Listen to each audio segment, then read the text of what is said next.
வீட்டு தேவைக்காக டெரஸில் சின்னதாக ஒரு கார்டன் செட்டப் பண்ணியிருந்தேங்க. இதில் வந்து பச்சை மிளகாய், வெண்டைக்காய், தக்காளி, கத்திரிக்காய்னு இருக்கிற சீட்டில் என்கிட்ட இருக்கிற க்ரோ பேக்கில் இந்த விதையை தூவி இந்த செடியில் வளர்த்துக்கிட்டு வந்தேங்க.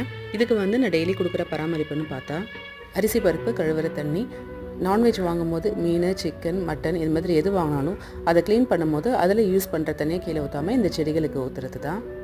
இது இல்லாமல் 15 டேஸ்க்கு ஒன்ஸ் மண்புழு உரமோ இல்லை மாட்டு எருவோ எது கிடைக்குதோ அதை ஒரு தடவை கொடுத்துருவேன். எனக்கு தெரிஞ்ச கார்டனிங் டிப்ஸ் வச்சு கார்டனிங்கில் எனக்கு இருக்கிற ஆர்வத்தினால இதை தொடர்ந்து நான் பண்ணிகிட்டே வந்தேங்க.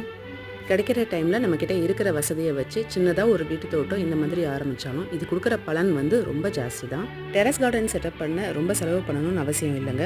அது மாதிரி இதில் நிறைய தெரிஞ்சுக்கணும்னு அவசியம் இல்லை.